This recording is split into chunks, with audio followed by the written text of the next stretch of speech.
On the 14th of May 1948, David Ben-Gurion, the long-standing head of the Jewish agency within the British Mandate of Palestine, proclaimed the creation of the State of Israel.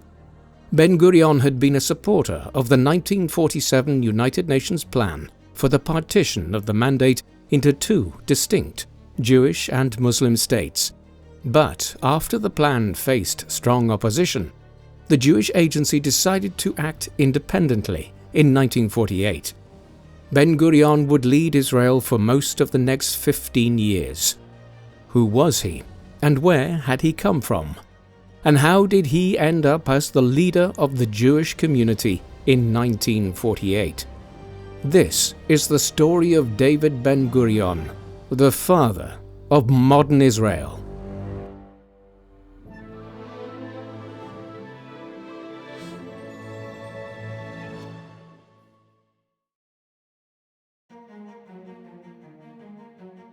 The man known to history as David Ben-Gurion was born David Grün on the 16th of October 1886 in the town of Płońsk in central Poland, then part of Congress Poland, a constituent part of the Russian Empire. His father was Avigdor Grün, a legal advocate who helped peasants write requests and petitions to the local court, an undertaking which saw him become a respected member of the Jewish community and a well-known figure to Russian and Polish officials. Avigdor was deeply committed to his Jewish faith and was a supporter of the proto-Zionist organization Hovevei Zion, or Lovers of Zion, which encouraged Jewish emigration to the lands around modern-day Israel and Palestine, which were held as several different provinces of the Ottoman Empire in the late 19th century. As a young man, Avigdor married Scheindl Breutmann, a distant cousin and the daughter of a landowner, who gave the couple 2 houses as a dowry. Scheindl had 11 children, 6 of whom died young, including David's twin. Scheindl herself died in 1897 after a stillbirth when David was 11 years old.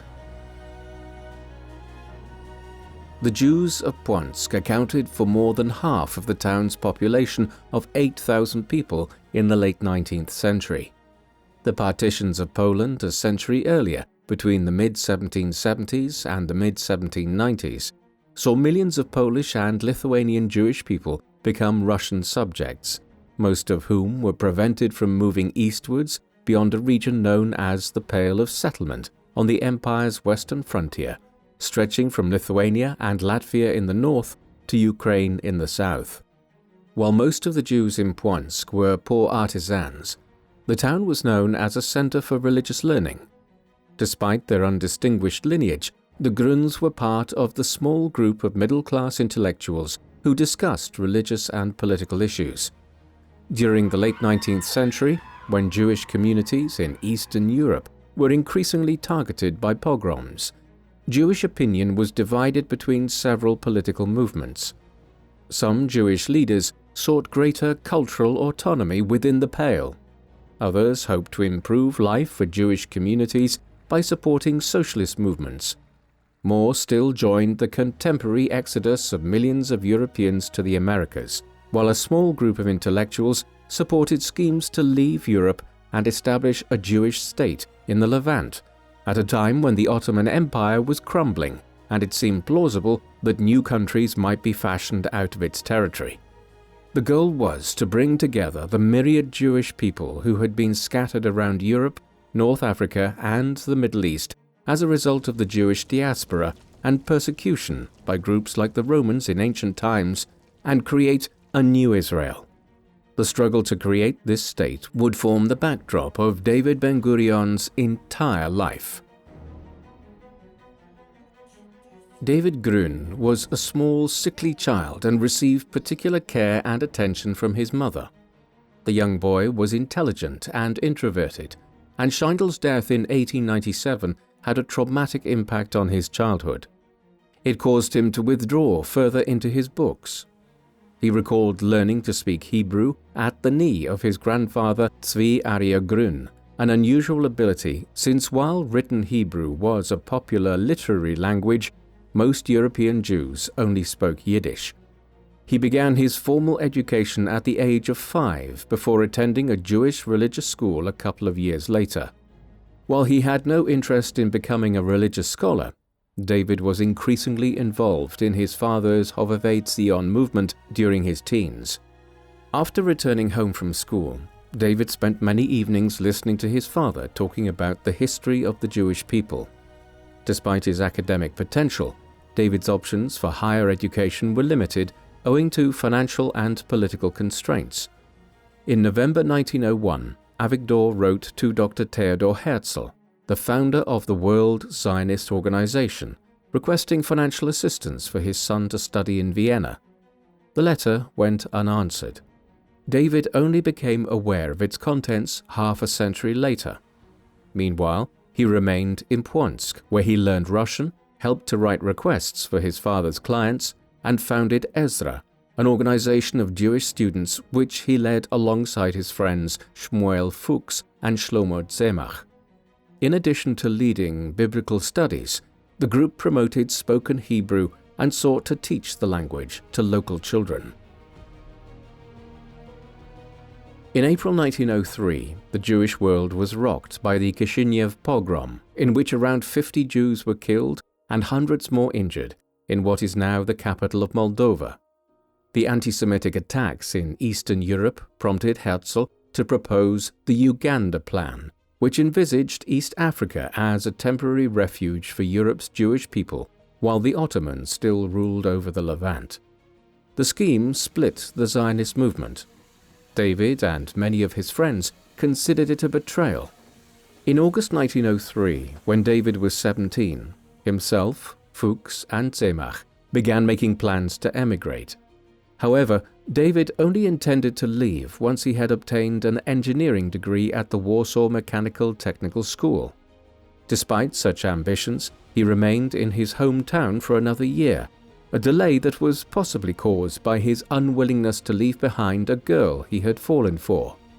It was only after having his heart broken that David left for the Polish capital at the age of 18.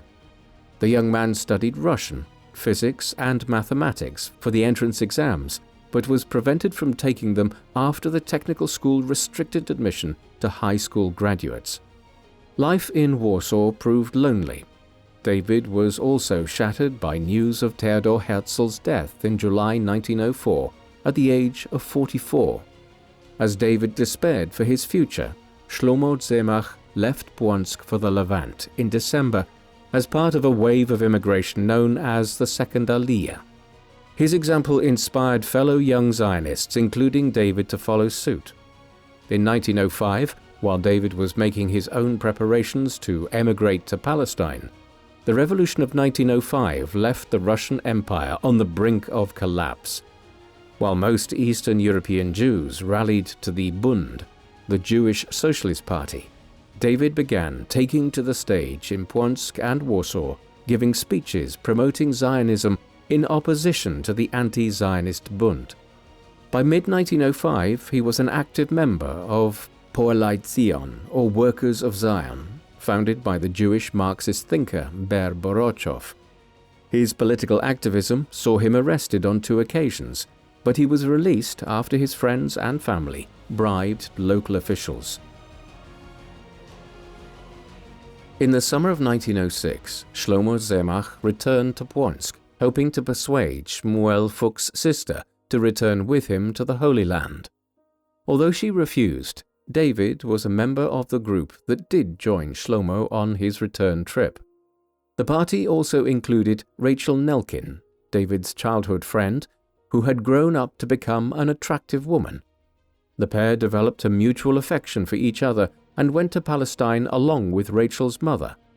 David had the full support of his father, Avigdor, who helped him with his travel expenses. Not long after arriving at the port of Jaffa on the 6th of September 1906, the party headed inland towards the Jewish settlement of Petach Tikva. By this time, the Zionist movement had been underway for a quarter of a century, and there were around 50,000 Jewish people living in the Holy Land. Despite being located in inhospitable swampland that bore little resemblance to the ancient land of plenty described in Scripture, the Jewish pioneers discovered a sense of freedom that they had been deprived of back in the Russian Empire. In keeping with his socialist Zionist beliefs, David Grün was determined to till the soil of Israel, but was laid low by malaria within weeks. While David defied a doctor's advice to return to Europe for medical care, many of his fellow Jewish immigrants quickly found life too difficult and left for places like England or the United States.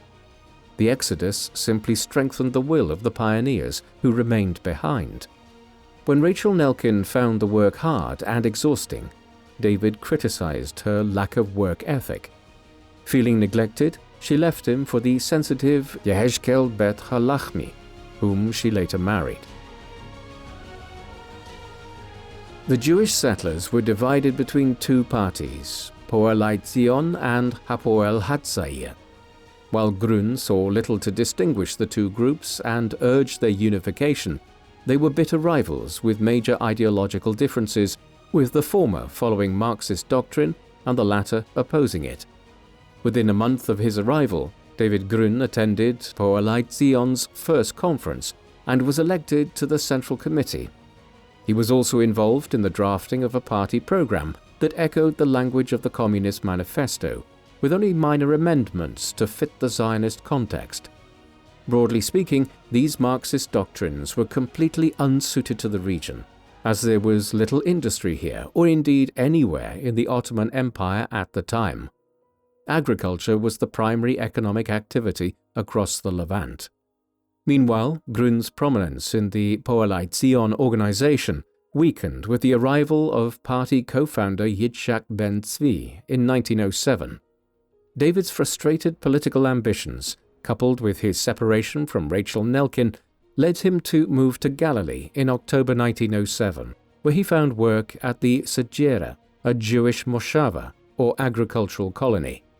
Upon his arrival there, he met his friend Shlomo Tzemach, who had moved there several months earlier. While Shlomo soon left, leaving Grün without any of his close friends, he remarked on the enchanting beauty of the land in letters to his father. In mid-1908, 22-year-old David was due to be conscripted into the Russian army.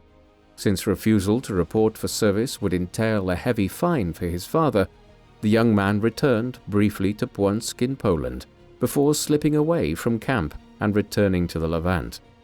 By the time he returned in December 1908, the region was witnessing increased ethnic conflict between the Arabs and Jews. With Sde targeted by regular Arab raids, the Jewish workers organized self-defense units to guard their properties. Grün served as one of the guards at Sde, though he was not invited to join Hashomer, the organization established by Poalei Zion to defend Jewish farms. Many years later, Ben-Gurion would describe fending off an attack by an Arab shepherd who attempted to take his Browning pistol. Despite his belief in labor Zionism and his nostalgic reminiscences about the moshava at Sde, David Grün recognized that he was not cut out for agricultural work and was better suited for political activity. Therefore, notwithstanding his strained relations with the Poalei Zion leadership, in mid-1910 he was appointed to the editorial board of the party journal, Achdut, and moved to Jerusalem. It was there that he adopted a new name, David Ben-Gurion, after Joseph Ben-Gurion, a prominent leader of the first Jewish revolt against the Roman Empire between 66 AD and 74 AD. Together with Ben-Zvi and other Poalei Zion leaders, Ben-Gurion envisaged training as a lawyer in Istanbul before seeking election to the Turkish parliament to represent the Jewish settler community in the Levant.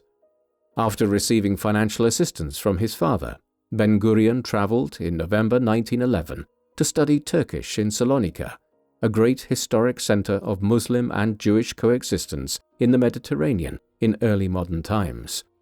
He astounded his teacher by being able to read Turkish newspapers within 3 months, and he worked to spread Labour Zionist ideas among the port city's large Jewish population.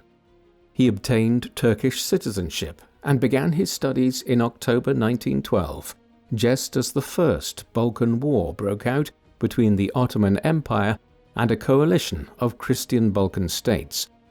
Ben-Gurion was shocked by the string of Ottoman defeats. He spent the next period of time traveling and keeping a close eye on the course of the conflict, visiting Istanbul in the process. He suffered regular bouts of ill health that he reported to his family, prompting his father and sister Rivka to urge him to return to Poland, an idea that he vehemently rejected. Ben-Gurion performed well in his examinations, but he never completed his studies due to the outbreak of the First World War in August 1914. Not long after Ben-Gurion and Ben-Zvi returned to the Levant, the Ottomans sided with the Central Powers of Germany and Austria-Hungary against the Entente powers of Russia, France, and Britain. The Jews in the Levantine territories, most of whom remained subjects of the Russian Empire, with which the Ottomans were now at war, were made subject to military conscription and Ottomanization to prove their loyalty. As the war progressed, the Ottoman leaders ordered the deportation of many Zionists in March 1915. Ben-Gurion and Ben-Zvi were forced to board a ship to Alexandria, where they were detained by the British authorities. After several weeks in limbo, they sailed to New York, where they established contact with the local Poalai Zion organization. The two Bens, as they were nicknamed, received instructions to recruit American Jews to join Checholutz, a Jewish youth movement that encouraged Jewish settlement in the Holy Land once the war was over.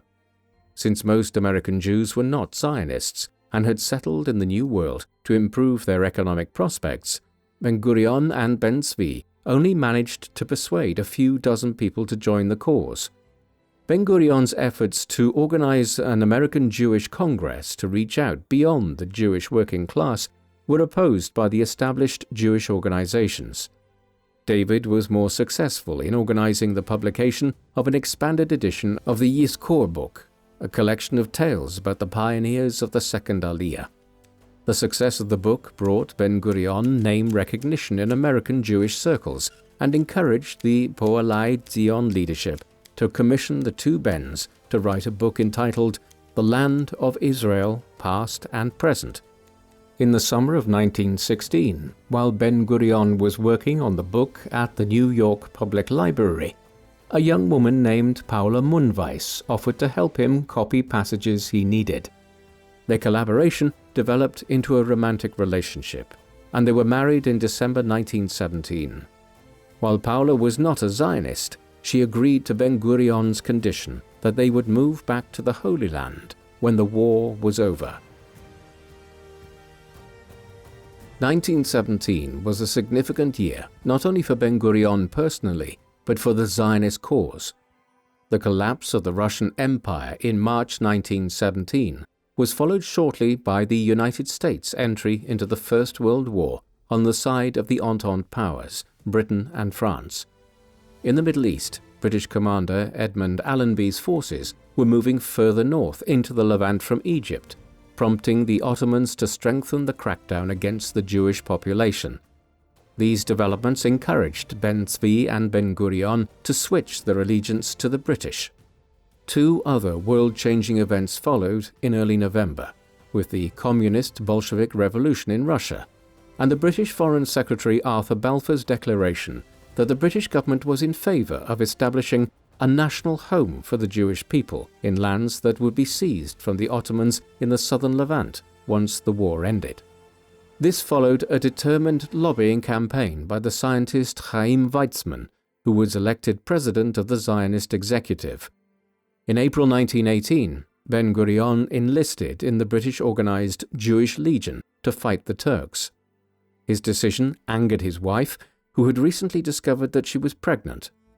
Ben-Gurion, though, would not be prevented from heading north to Canada to train. After taking a ship to Egypt, he fell ill and was hospitalized in Cairo, where he received news of the birth of his daughter, Geula, on the 11th of September 1918. During his hospital stay, Ben-Gurion read a journal entitled Ba'avodah, edited by Bel Katznelson, the leader of a network of workers' cooperatives who had remained in the Levant during the war and had a clear socialist vision for labor activity in the Jewish settlements. Following his recovery, Ben-Gurion eagerly sought out Katznelson and presented him with a plan to unify the socialist Zionist movement by abolishing the existing political parties. Although Katznelson was independent from the two main parties, he agreed to take Ben-Gurion's plan to his friends at Hapoel Hatzair, while Ben-Gurion and Ben-Zvi worked on persuading the membership of Poalai Zion. Ben-Gurion briefly rejoined his comrades in the Jewish Legion but was stripped of his rank due to his political activities. With the end of the war in November 1918, David's wife and daughter traveled to the Holy Land. In 1919, Ben-Gurion and Katznelson founded Achdut HaAvodah, but their organization only incorporated the moderate wing of Poalai Zion, while Hapoel Hatzair maintained its independence. In 1920, Ben-Gurion and his family went to London to set up a branch of Poalai Zion, where Paula gave birth to their son Amos. The following year, he took his family to Płońsk in newly independent Poland, where his father and sisters asked for help in relocating to join him in what was now being administered as Mandatory Palestine by the British. A near constant traveller now, Ben-Gurion left Paula and the children behind, while he left again on business. In December 1920, the two parties, Achdut HaAvodah and Hapoel Hatzair, jointly created Histadrut, the non-partisan General Federation of the Hebrew workers in the Land of Israel, as both a labor organization and an umbrella political group for various Jewish entities in the British-administered zone. When Ben-Gurion returned to Mandatory Palestine from London in early 1921, he became its Secretary-General. There he found that the British authorities were in no hurry to implement the Balfour Declaration, since they had also made commitments to the Arabs in the Middle East in return for their support against the Ottomans during the war. Competing claims by the Muslim Arabs of Palestine and the Jewish people to forge their own states out of the British Mandate would soon lead to the outbreak of violence between Arabs and Jews. This in turn resulted in the creation of the Haganah, a Jewish defense force. It was the beginning of the Jewish-Muslim conflict that has characterized the region ever since. In 1923, Ben-Gurion visited the Soviet Union to represent Jewish workers at an agricultural exhibition in Moscow. He was curious about the new Soviet project as the Russian Civil War came to an end, and he hoped to persuade the communist government to support the Jewish cause in Palestine, though his efforts would be in vain. He remained an admirer of the Bolshevik leader Vladimir Lenin's commitment to revolution while acknowledging the brutality that accompanied Bolshevik rule. Ben-Gurion's hopes of establishing a socialist paradise in Israel were further undermined in 1924 by the Fourth Aliyah, a large wave of immigration into Palestine, prompted by anti-Semitic policies in newly re-established Poland and restrictive immigration policies in the United States following the passage there of the Immigration Act of 1924.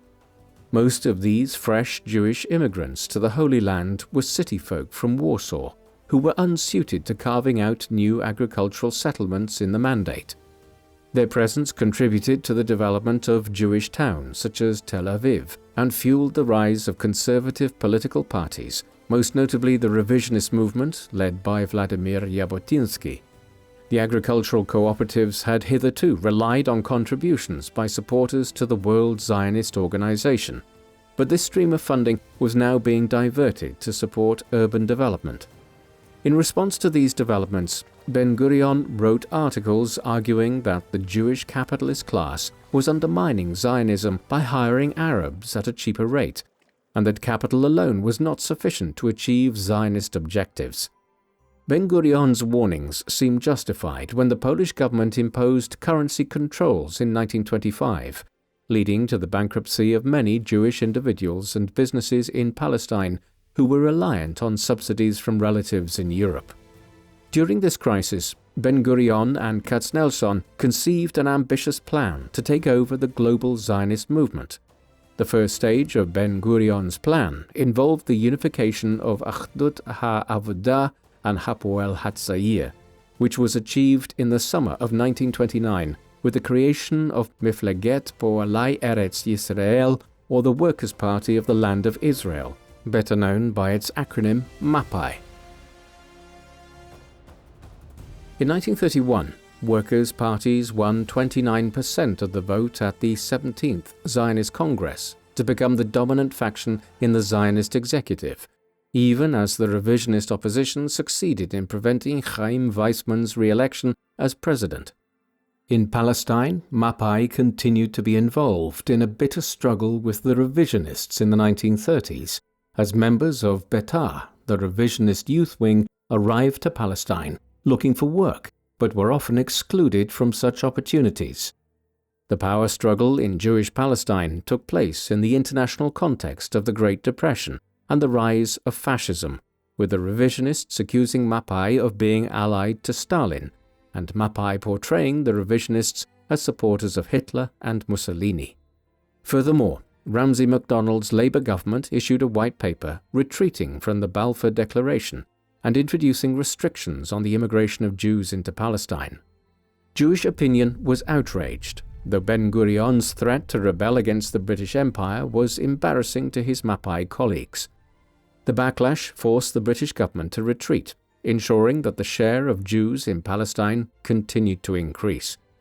In the meantime, Ben-Gurion continued to work on his plans to take over the Zionist organization, traveling to Poland to campaign for key votes that would decide the elections at the 18th Congress in 1933. The Labour movement secured 44% of the vote and strengthened its control of the Zionist executive. Ben-Gurion became head of the Jewish Agency's political department, replacing his ally Chaim Arlosorov, who had been assassinated in June 1933 after signing the controversial Ha'avara agreement with Nazi Germany, allowing for the mass emigration of Jews to Palestine. Ben-Gurion's energetic approach to his new role enabled him to become the most prominent leader of the Jewish community in Palestine, known by then as the Yishuv. One of the key issues on his agenda was relations between the Jewish newcomers and the Arabs of the Mandate. During the early 1920s, Ben-Gurion hoped to organize both Arab and Jewish workers through Histadrut, but he soon recognized that ethnic and religious feelings were stronger than class consciousness. Although Ben-Gurion recognized the right to autonomy for the Palestinian Arabs, he was adamant on Jewish sovereignty on the grounds that there were many Arab states, while the Jews would have only one. During the impasse, an increasing number of Jews arrived in Palestine in the 1930s as fascism spread across Central Europe. Ben-Gurion envisaged the Jewish people becoming a majority in mandatory Palestine soon, and believed that the Arab population would recognize the inevitable and accept a Jewish state. His colleagues were more realistic, and Mapai adopted Katznelson's proposal for the two peoples to be given equal representation in Parliament, regardless of their share of population. While this would benefit the Jewish community, who only constituted 15% of the population in Palestine, albeit their numbers were growing rapidly, it represented a major concession from the hardliner vision of an exclusively Jewish state. Shortly before his assassination, Arlosorov warned Ben-Gurion that the Zionists had to act quickly, since he expected a major war in Europe that would cut off the Jewish community in the Holy Land from Europe. After assuming office, Ben-Gurion opened negotiations with Musa Alami, an advisor to the government of Mandatory Palestine and a close associate of the Grand Mufti of Jerusalem. He proposed a Jewish state in Palestine as a constituent of a larger Arab-dominated federation in the Middle East. But while the discussions were courteous, their political differences proved insurmountable. Ben-Gurion also held extensive discussions with Arthur Warhope, the British High Commissioner, hoping to persuade the British government to increase the quota of Jewish immigration into Palestine.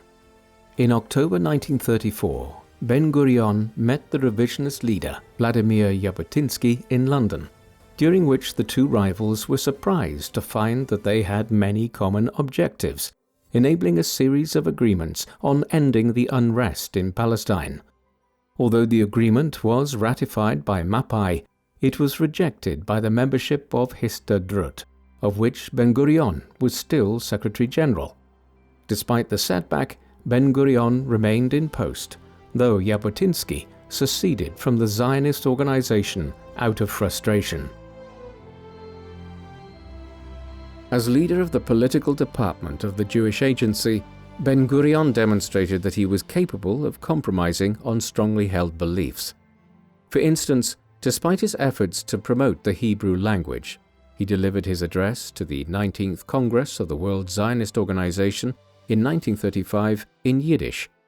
He abandoned the rhetoric of class struggle, restored the conservative Chaim Weizmann as president of the Zionist Organization, and led a broad coalition as chairman of the Zionist executive. The Yishuv soon faced a major crisis when the Palestinian Arabs launched a revolt in April 1936. In addition to targeting Jewish property, the Arabs staged a general strike, calling on the British to prevent further Jewish immigration and to hand over the government of Palestine to the Arab majority. Ben-Gurion and the Jewish leaders appealed for protection from the mandatory government and worked to ensure that Jewish immigration would continue. Chaim Weizmann led the Zionist organization's lobbying of the British government, and Ben-Gurion and Katznelson went to London to support his efforts.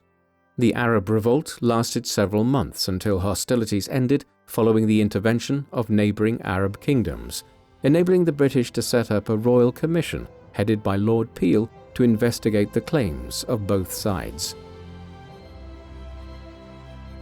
In February 1937, Sir Reginald Coupland, a historian and prominent member of the Peel Commission, proposed the partition of mandatory Palestine into two independent sovereign states.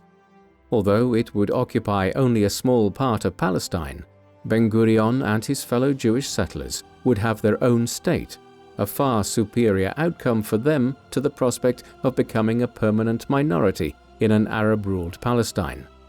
While the Peel Commission's final report was more favourable than Ben-Gurion anticipated, partition was opposed by the revisionists and other Jewish political groups. However, as the spectre of war loomed over the horizon in Europe, Jewish claims for nationhood were not a British priority, and by the end of 1937, the British government was beginning to reverse course. While Ben-Gurion continued to hold out hope, by the autumn of 1938, he admitted that no more could be done with the British, and that the best course of action for the Yishuv was to prepare to fight for independence by facilitating immigration, buying land, and acquiring arms. Although he attended further talks in London in spring 1939, the ensuing white paper from the British government crushed Zionist hopes by limiting Jewish immigration to 75,000 over 5 years, with further immigration conditional on Arab approval, and the transfer of sovereignty in 10 years. While Ben-Gurion and the Jewish Agency had hitherto cooperated with the mandatory authorities to enforce immigration quotas, he now began calling for unrestricted immigration, while protests from the Yishuv and the influx of ships carrying unsanctioned Jewish immigrants prompted a violent crackdown from the authorities. While the delegates of the 21st Zionist Congress were meeting in Geneva, news of the Nazi-Soviet Non-Aggression Pact in late August 1939 heralded the outbreak of the Second World War days later. The delegates rushed back to their homes, setting aside their outrage about British double-dealing, and committed to supporting the Allied war effort against Hitler. Ben-Gurion was with Weizmann in London when German tanks rolled through the Low Countries into France, which capitulated after 6 weeks. Ben-Gurion was impressed by the strength of will displayed by Winston Churchill and the British people to fight on against the odds, and would later take inspiration from the Battle of Britain during Israel's fight for independence. Ben-Gurion wholeheartedly offered to support the British war effort on behalf of the Yishuv, and sought the creation of a Jewish Legion. The British Colonial Office was opposed to units fighting under a Jewish flag for political reasons, Even so, tens of thousands of Jews joined the British Army, including Ben-Gurion's son Amos. Despite these efforts at solidarity, Ben-Gurion continued to be disappointed about British policy in Palestine and travelled to New York in autumn 1940, hoping to secure American support. He warned that even in the event of Allied victory, there would be over 5 million displaced Jews in Europe who would require safe harbour. While President Roosevelt was a New Yorker who supported Jewish interests, he believed that Palestine could not accommodate millions of Jews and sought an alternative refuge elsewhere. Ben-Gurion's task was to persuade Roosevelt to back the Zionist cause by influencing American public opinion. While he made little progress during his initial 3-month stay, he returned in November 1941, shortly before the bombing of Pearl Harbor.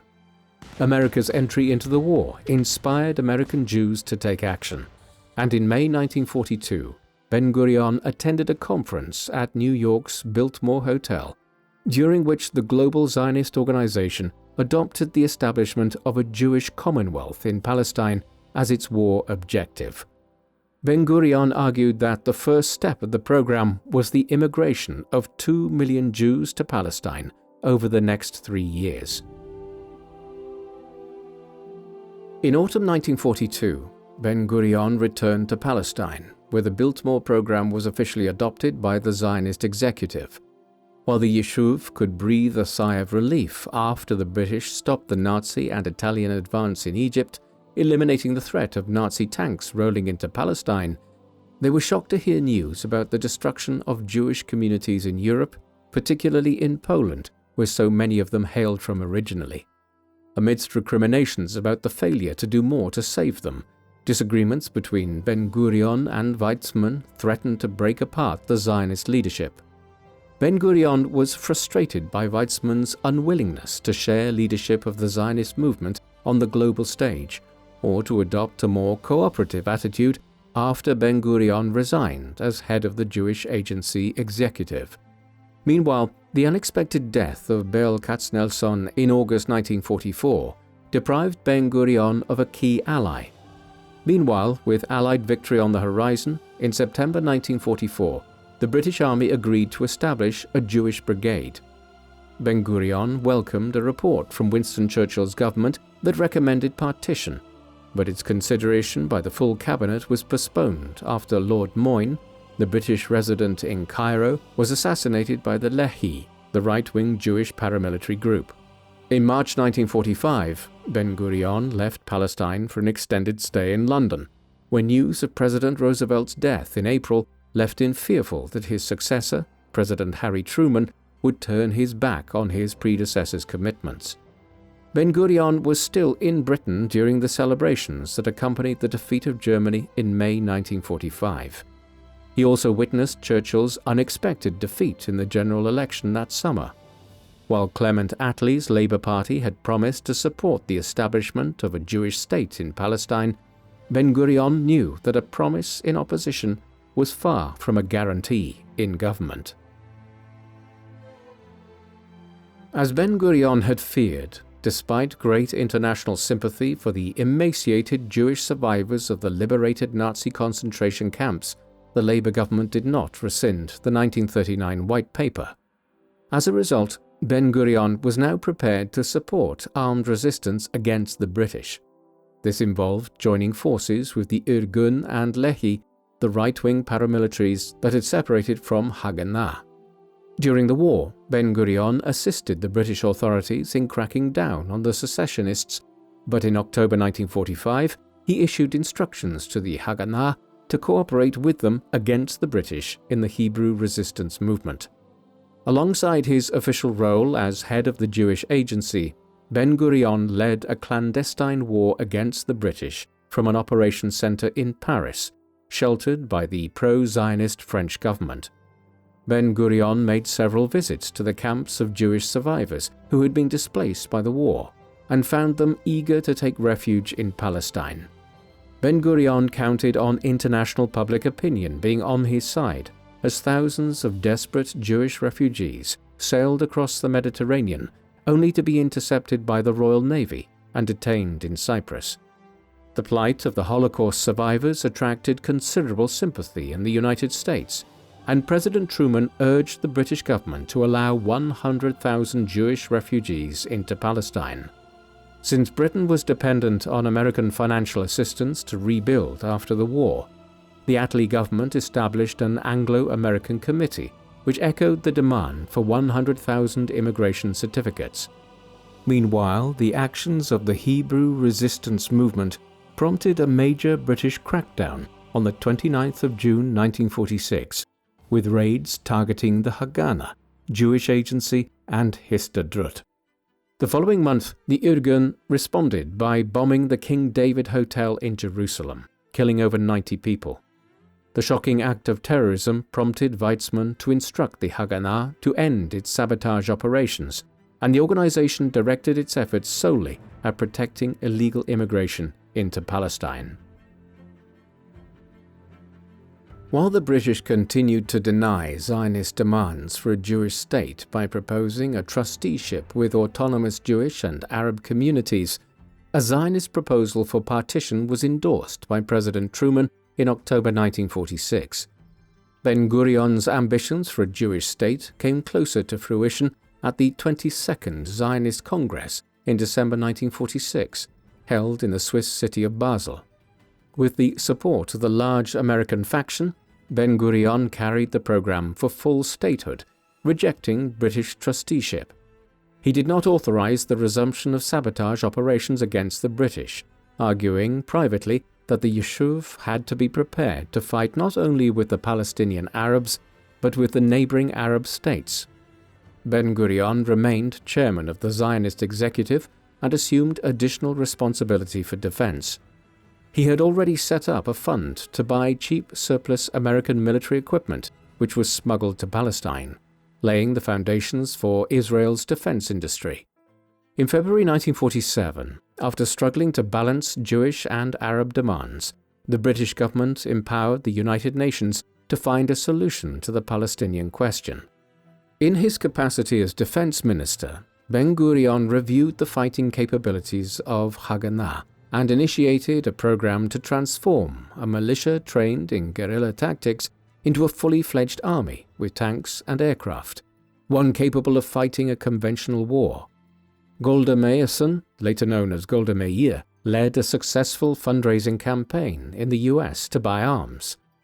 Ben-Gurion sought to build a new officer class among the Jewish soldiers who had served in the British Army and reorganized the Haganah along British lines. On the 29th of November 1947, the UN General Assembly passed a resolution proposing the partition of Palestine into Jewish and Arab states. Even at a time when the Iron Curtain was descending across Europe and the Cold War was commencing, the resolution was supported by both the United States and the Soviet Union. The news prompted widespread celebrations among the Yishuv, but Ben-Gurion's response was muted, recognizing that much blood would have to be spilled before the Zionist project could be realized. In response to the partition, Palestinian Arab militias began besieging Jerusalem and other Jewish cities. As American officials began having second thoughts about partition, Ben-Gurion ordered Haganah to launch Operation Nachshon, a successful attempt to break through and relieve Jerusalem. By April 1948, the Jewish forces moved to take control of territories assigned to the Jewish state. Ahead of the 15th of May deadline, when British forces would evacuate Palestine, Ben-Gurion worked tirelessly to set up civil administration, establishing a provisional government with himself as both Prime Minister and Minister of Defense. However, the intervention of King Abdullah of Transjordan on the Arab side continued to threaten the future viability of the Jewish state. Despite these challenges, the provisional government declared the independence of the State of Israel on the 14th of May 1948, with Ben-Gurion as Prime Minister and Weizmann as President. Meanwhile, the Egyptians advanced along the coast towards Tel Aviv. The Syrians moved into the Jordan Valley from the north, while the Jordanians were attacking Jerusalem from the east. On the 26th of May, the Israel Defense Forces, or IDF, was formed, incorporating the Haganah Command as well as members of the Irgun and Lehi. Ben-Gurion was determined to take back the strategic hilltop of Latrun that commanded the western approaches to Jerusalem. While the IDF made 6 unsuccessful attempts to take the position, Ben-Gurion argued that the operations saved Jerusalem by tying down large numbers of Arab troops. The IDF opened up an alternative route to Jerusalem south of Latrun, resulting in a 4-week truce in June, during which tensions within Israel re-emerged after Ben-Gurion ordered the IDF to fire on the Altalena, a ship bringing arms to the Irgun in violation of the ceasefire. After the resumption of hostilities on the 8th of July 1948, the IDF captured the Arab cities of Lida and Ramleh to enlarge the corridor between Tel Aviv and Jerusalem. When the IDF commanders Yigal Allon and Yitzhak Rabin asked Ben-Gurion how to deal with the Arabs, the latter authorized their expulsion. Although he had been prepared to allow Arabs to live in Israel under the partition plans, his main priority now was Israel's security, and he no longer recognized the proposed borders during wartime. In October, after a second truce, the IDF's efforts shifted to breaking through Egyptian lines into the Negev desert in the south. While IDF commanders urged Ben-Gurion to conquer the West Bank to establish a defensible border on the Jordan River, he refused to do so due to his unwillingness to antagonize the US and Britain. The frontiers of Israel were already wider than what Ben-Gurion had anticipated when a peace agreement brokered by the UN came into force in 1949. The Arab coalition had been soundly defeated, though Jordanian forces continued to occupy the West Bank, including East Jerusalem. In peacetime, Ben-Gurion shifted his focus on developing the Israeli economy while preparing for the prospect of renewed hostilities with the Arabs, who had promised to avenge their defeat. To the dismay of his party colleagues, Ben-Gurion transferred power from the established labor groups to newly created state institutions. During the first 4 years of Israel's existence, the Jewish population doubled in size, fueled not only by immigration from Eastern Europe, but from the Middle East and North Africa. While Ben-Gurion hoped to mobilize the new arrivals to settle and develop areas vacated by the Arabs, they struggled to integrate with the Yishuv, and Israel appealed to the United States for financial aid to fill the state's empty coffers. Despite the dire financial straits, Ben-Gurion allocated funding to an ambitious project to archive Hebrew manuscripts on microfilm at the Hebrew University in Jerusalem. An avid bookworm with an extensive library of his own, Ben-Gurion later expanded the project to encompass the translation of major works of world literature into Hebrew. Although Ben-Gurion's position as leader of Israel was undisputed, his policies faced considerable opposition in the Knesset, the Israeli parliament.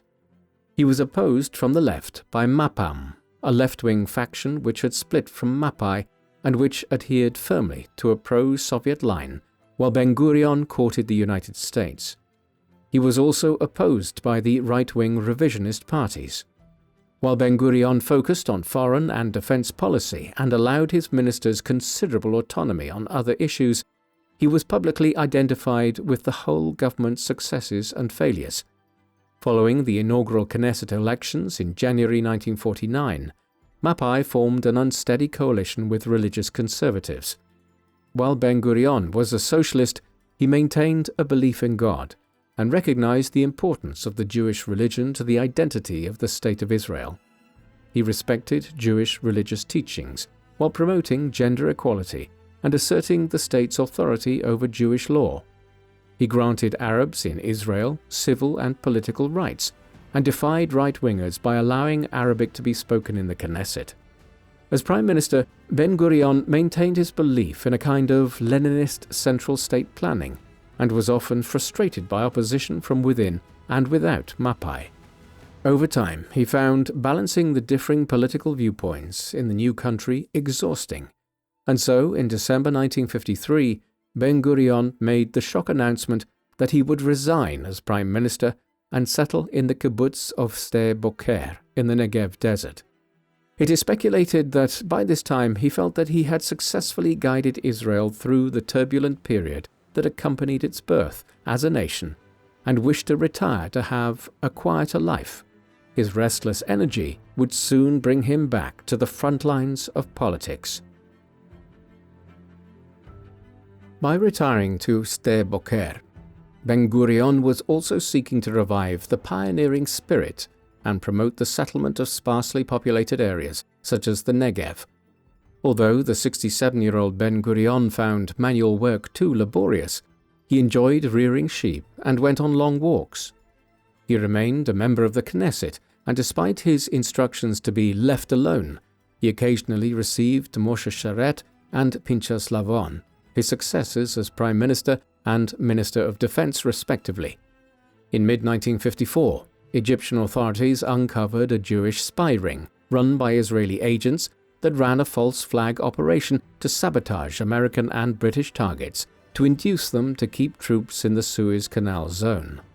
Sharet blamed the highly embarrassing affair on Lavon, who resigned from the government. The crisis prompted Golda Meir to urge Ben-Gurion to return to frontline politics as Minister of Defense, and he agreed to do so in February 1955. Tensions quickly emerged between Ben-Gurion and Sharet on foreign policy and the Israeli response to raids by Palestinian fedayeen. While Sharet was keen to abide by UN agreements to foster international goodwill, Ben-Gurion insisted on defending every inch of territory and was not afraid of ordering reprisal operations against Arab villages that served as fedayeen bases. These were carried out by a special unit commanded by the young IDF officer Ariel Sharon. Despite widespread international condemnation over the attacks, which Ben-Gurion denied had been ordered by the government, he justified aggressive Israeli action on the basis that the country was surrounded by hostile neighbors and had to assert its sovereignty. Ben-Gurion returned as Prime Minister following the Knesset elections in July 1955. Although he retained Sharet as Foreign Minister, the pair continued to disagree on key issues. Sharet organized cabinet opposition to Ben-Gurion's plans to seize control of the Gaza Strip from Egypt and force open the Straits of Tiran on the tip of the Sinai Peninsula, the blockading of which by the Egyptian Navy cut off the Israeli port of Eilat from the wider Red Sea. Meanwhile, President Nasser of Egypt signed an arms deal with Czechoslovakia that threatened to tip the balance against Israel, leading IDF Chief of Staff Moshe Dayan to formulate plans for a preemptive strike. Although Ben-Gurion was anxious about the fighting capabilities of the IDF in an all-out war against Egypt, he dismissed Sharet to give himself greater control over foreign policy. Nasser's deal with Czechoslovakia led the United States to withdraw from a commitment to finance the Aswan Dam, prompting the Egyptian leader to nationalize the Suez Canal. This motivated Britain and France to plot with Israel to take control of the canal. The campaign, planned and commanded by Moshe Dayan, was launched on the 29th of October 1956, when Israeli paratroopers dropped into Sinai, creating a pretext for the French and British to secure the canal. Meanwhile, against all expectations, Israeli forces took over the entire Sinai Peninsula within a week. The operation provoked condemnation, not only from the Soviet bloc, but also the United States, and Ben-Gurion came under pressure at the UN to withdraw from Sinai, which he refused to do until March 1957. While the Suez affair resulted in the resignation of British Prime Minister Anthony Eden and tarnished Israel's image on the international stage, it left Israel stronger than it had ever been on the ground and brought a decade of relative peace. When Israel celebrated its 10th anniversary in May 1958, its Arab neighbors were facing significant upheaval. In February, President Nasser incorporated Egypt and Syria into the United Arab Republic. Pro-Nasser forces, hoping to bring other Arab states into the fold, launched uprisings in Lebanon and Jordan, while the Iraqi government was overthrown in a military coup. With American encouragement, Ben-Gurion entered into a secret pact with Iran, Turkey and Ethiopia to contain Nasser, who was seen as a dangerous vehicle for Soviet influence in the Middle East. At the same time, Ben-Gurion worked to improve relations with Western Europe. After an historic meeting with German Chancellor Konrad Adenauer in New York in March 1960, Ben-Gurion secured commitments on a development loan and supply of arms. While Ben-Gurion's outreach to Germany aroused opposition from both left and right, he argued that the German people could not be expected to bear the responsibility for Nazi crimes forever. Conversely, in May 1960, he was able to announce that Adolf Eichmann, one of the key perpetrators of the Holocaust, had finally been captured in Argentina by Jewish intelligence agents and was being brought to Israel to appear before a special tribunal. The high-profile Eichmann trial brought justice to a notorious war criminal.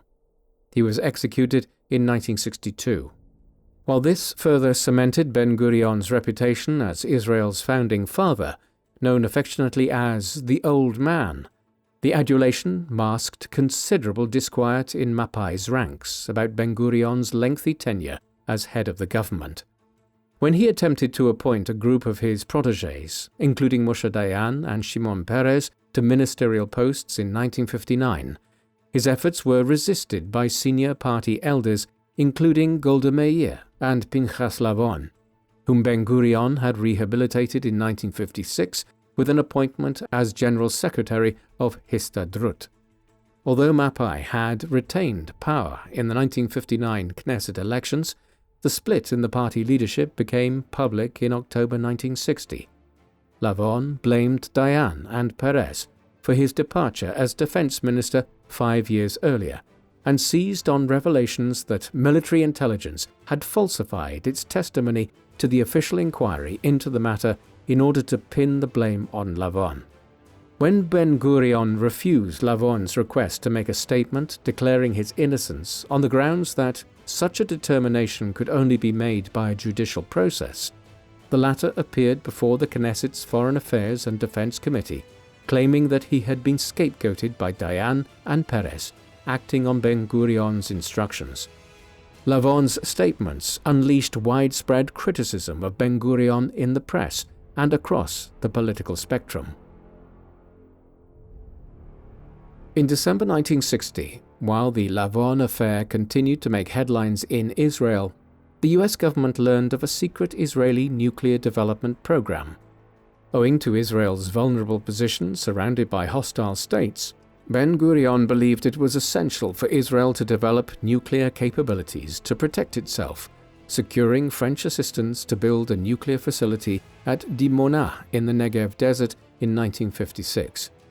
After the revelations prompted a threat of renewed war from Egypt, Ben-Gurion made a speech to the Knesset on the 21st of December, asserting that the facility served no military purpose and was to meet domestic energy needs. Although the Eisenhower administration continued to ask questions, the incoming Kennedy administration was initially satisfied by Ben-Gurion's explanations. Meanwhile, when a ministerial committee cleared Lavon of any wrongdoing, Ben-Gurion announced his intention to resign. In the event, he remained in office and led Mapai to another election victory in 1961, before stepping down in June 1963 and returning to Sde Boker, where he began working on his memoirs. His chosen successor, Levi Eshkol, proceeded to mend fences with Lavon and his supporters, forming a new political alliance called Alignment. Ahead of the Knesset elections in November 1965, Ben-Gurion challenged his old comrade by forming a new party known as Rafi. While Rafi won 10 seats, Eshkol won the election and remained in office. In May 1967, a buildup of Egyptian forces in the Sinai Peninsula created a new crisis that prompted Ben-Gurion's rival Menachem Begin to invite him to join a national unity government. When IDF Chief of Staff Yitzhak Rabin sought advice from the Old Man, the latter criticized him for mobilizing the IDF before securing guarantees of foreign support. While Ben-Gurion was pleased with Moshe Dayan's appointment as defense minister, he had no input in Israel's decision to launch the Six-Day War on the 5th of June 1967. He was surprised by the success of Israel's lightning offensive, which saw the IDF capture the Golan Heights, the West Bank and East Jerusalem, and the Gaza Strip and the Sinai Peninsula. While Ben-Gurion proposed evacuating most of those territories in exchange for a secure peace agreement with the Arab states, retaining only the Golan Heights and Jerusalem, the Israeli government refused to withdraw. Ben-Gurion's biographer, Michael Bar-Zohar, who saw him at close quarters during the final years of his life, argued that the Six-Day War marked the end of the Ben-Gurion era. The following year, Ben-Gurion's wife Paula died at the age of 75, leaving him bereft. Although the couple's marriage had often been more about practical companionship and starting a family than a close connection, Paula had played a key role behind the scenes, bringing up the children and managing the household. Ben-Gurion reached out to his childhood friend Shlomo Tzemach, who had opposed much of his political agenda. The old friendship was revived, and Ben-Gurion persuaded Tzemach to contribute a chapter for a book on their native town of Płońsk. By the time of Ben-Gurion's 85th birthday in 1971, he had largely reconciled with his old comrades. Prime Minister Golda Meir, who had engineered a merger agreement with Rafi in 1968 to create the Israeli Labour Party, invited Ben-Gurion to join the party and praised his ability to make difficult and unpopular decisions in office. During Ben-Gurion's final year, Egypt surprised Israel by launching the Yom Kippur War on the 6th of October 1973. While the IDF successfully counterattacked, the Egyptian army re-established a foothold on the Sinai Peninsula that would pave the way for Egypt reacquiring the region as part of the Camp David Accords and the Egypt-Israel Peace Treaty of the late 1970s. While Israel and the world's attention was firmly fixed on the peace talks, Ben-Gurion suffered a cerebral hemorrhage in mid-November. He died on the 1st of December 1973 at the age of 87. He was buried next to Paula at Sde Boker, in a grave marked with the dates of his birth, death, and arrival in Palestine. A man of short physical stature, at just 5 feet, David Ben-Gurion towered over his contemporaries as the founding father of the State of Israel. Introduced to Zionist ideas from an early age in his hometown of Płońsk in Congress Poland, Ben-Gurion moved to the Ottoman-controlled Holy Land in 1906 and dedicated his life to the creation of a Jewish state of Israel. During the early stages of his political career, Ben-Gurion was a left-wing firebrand who struggled to build a large following for his vision of a socialist Jewish state in Palestine. After becoming leader of the Yishuv in the 1930s, Ben-Gurion adopted a more pragmatic approach as he sought Jewish independence before the Second World War. Although he remained in the shadow of Chaim Weizmann on the international stage, Ben-Gurion shaped the agenda of the global Zionist movement, but could do little to prevent the outbreak of the Second World War and the destruction of European Jewry. After supporting Allied efforts to defeat Nazi Germany, Ben-Gurion appealed for American assistance in challenging British policy in Palestine, securing Britain's withdrawal from Palestine and the UN partition plan that enabled the creation of Israel in May 1948. Following independence, Ben-Gurion remained at the helm to guide the new state through major crises, expanding the state's borders and building alliances with the United States and Western Europe, despite attracting international condemnation on occasion. Although his autocratic tendencies caused his party comrades to lose confidence in his leadership, Ben-Gurion was essential not only in the founding of Israel, but in ensuring its continued survival. He is regarded today as the preeminent founding father of Israel. What do you think of David Ben-Gurion? Was he a visionary statesman who created a secure refuge for the Jewish nation after the traumatic events of the Second World War? Or does he bear some of the responsibility for the outbreak of the First Arab-Israeli War and the conflict that has shaped the region ever since? Please let us know in the comment section, and in the meantime, thank you very much for watching.